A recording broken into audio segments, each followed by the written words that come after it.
की प्राप्ति के लिए बहुत से पवित्र साधन भी किए, लेकिन उनको पुत्र प्राप्त नहीं हुआ। अंततोगत्वा वो निराश होकर के आप करने के लिए जंगल में गए थे। उन्होंने संत से कहा भी कि अगर आप अभी नहीं तो मैं भी आपके सामने प्राण त्याग देंगे, मैं आया ही हूं प्राण त्यागने। वहां दैवी योग से भगवान की कृपा से उन्हें संत मिल गए, प्रणाम किया।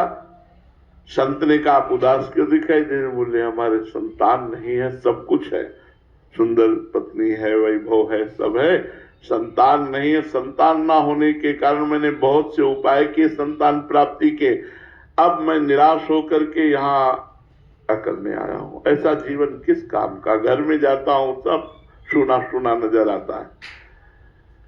संत ने उनके भाग्य की रेखा को पढ़ा और कहा 7 जन्म तक तुम्हारे प्रारब्ध में संतान नहीं है।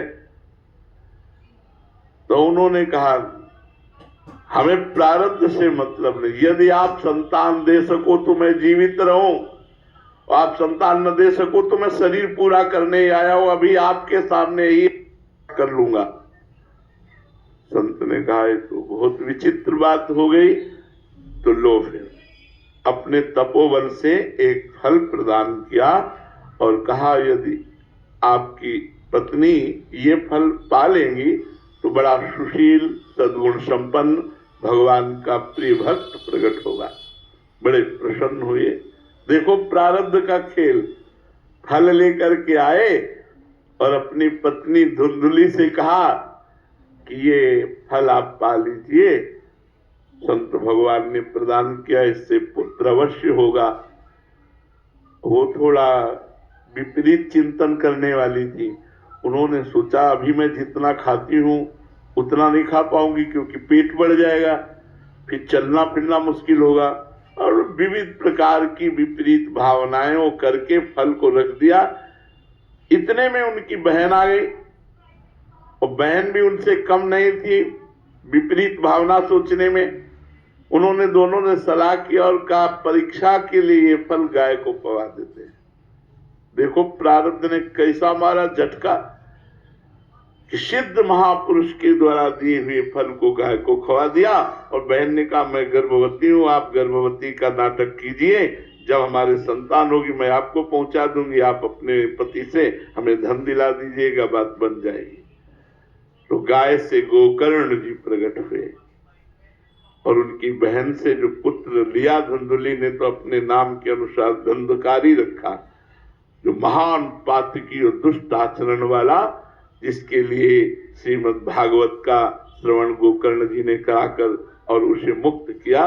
तो इस प्रसंग से पता चलता है कि संत भगवान ने तो प्रारब्ध बदलने की पूरी चेष्टा की, लेकिन क्या बदला? क्या प्रारब्ध ज्यों का त्यों धुंधुली का गर्भ में कोई भी संतान नहीं आई, और वो फल गाय को नहीं तो अगर पा लेती तो पक्का पक्का संतान होती, क्योंकि वो संत के द्वारा दिया हुआ फल वो निष्फल नहीं जाता।